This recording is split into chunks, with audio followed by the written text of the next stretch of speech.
Isa ka rin ba sa biktima ng landian pero hindi seryosohan? Yung tipong sweet sa'yo pero takot mag-commit sa'yo? Yung tipong tatanungin ka kung kumain ka na ba pero wala naman siyang planong ligawan ka? Sila yung mga play safe sa relationship. Yung magaling mag-approach pero pag nahulog na yung loob mo sa kanila, bigla ka na lang nilang iwan. Bawal kang magselos kasi wala namang kayo. Bawal kang mag-demand ng effort at oras kasi hindi mo naman siya pagmamay-ari. You must know where to stand sa buhay niya. Ang hirap yung anytime pwede siyang mawala sa'yo kasi wala ka namang papel sa buhay niya. Walang assurance na magtatagal siya kasi wala ka namang pinanghahawakang titulo.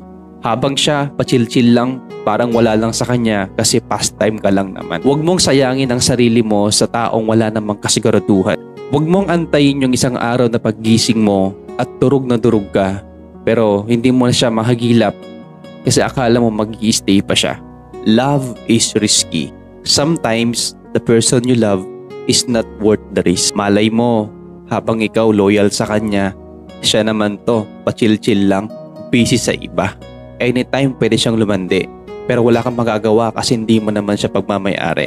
Hindi porket nagbigay siya ng motibo, gusto ka na niyang jowain. Hindi sapat yung bigay ka ng bigay ng pagmamahal, tapos wala kang natanggap. Dapat pag nagmahal ka, meron ka ring natatanggap na pagmamahal. Ilaan mo ang sarili mo sa taong binibigyan ka ng importansya at binibigyan ka ng pagpapahalaga. Huwag mong tignan ang isang tao based lang sa sinabi niya. Tignan mo siya based sa ginagawa niya. Masarap pagmahal pero mas masarap kapag mas mahal ka ng tao. Yung tipong hindi makapaghintay na makita ka, yung tipo na kahit walang kayo, pinagmamalaki ka niya. Yung tipo ng kahit walang kayo, willing siyang maging kayo. Yung tipong handa niyang gawin lahat para ma-appreciate mo yung effort niya at para mapasayo na siya. O diba walang pinagkaiba? Halos pareho lang. Yung MU, yung no label at saka yung may label. Pero iba pa rin talaga pag meron ka pinanghahawakan sa relasyon nyo. May control ka. Sayong-sayoy siya. May karapatan ka at hindi mo siya pwedeng ibigay sa iba. Pinagdadamot mo siya kasi meron namang kayo. Pero pag walang kayo, minsan para kang tumaya sa loto. Tumaya ka pero hindi ka sigurado kung mananalo ka. Ganun naman yung iba eh. Hindi nila nakikita yung tunay na nararamdaman mo.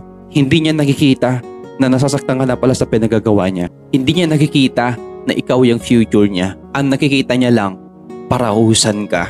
Ang nakikita niya lang, pastime ka. Ang nakikita niya lang, hanggang 2 weeks lang kayo. Ang nakikita niya lang sa'yo, hanggang video call lang. Kasi baka boring siya that time, wala siyang magawa, kaya chinat ka niya. Ang dali ma-inlove, no? Ang dali makahanap. Pero ang hirap maghanap ng taong seryoso talaga sa relasyon nyo. Ang tao kapag mahal ka talaga niya, hindi siya papayag na hindi ka liligawan. Tandaan mo, ibaling single ka ngayon, huwag ka lang sumugal sa hindi sigurado. Isugal mo ang sarili mo sa totoo. At isugal mo ang sarili mo sa handang maging kayo.